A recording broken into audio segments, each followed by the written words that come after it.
দেশের ইতিহাসে প্রথমবারের মতো এক বছরে $4 বিলিয়ন বেশি বৈদেশিক ঋণ পরিশোধ করেছে বাংলাদেশ সরকার।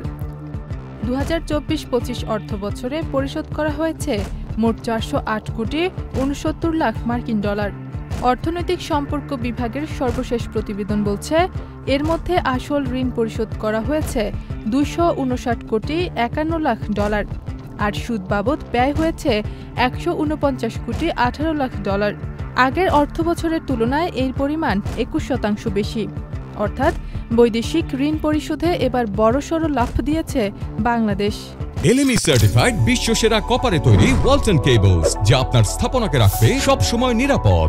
অন্যদিকে 24-25 অর্থবছরে বাংলাদেশে বৈদেশিক ঋণ পেয়েছে মোট $8.56 বিলিয়ন, যা গত 4 বছরের মধ্যে সর্বনিম্ন।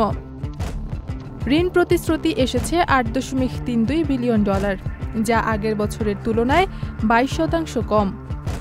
ERD বলছে, বৈদেশিক সহায়তা কমে যাওয়ায় অর্থনীতিতে তৈরি হয়েছে বাড়তি চাপ। বৈদেশিক ঋণ ব্যবস্থাপনায় ভবিষ্যতে কতটা চ্যালেঞ্জ হতে পারে তা এখন সময় বলে দেবে।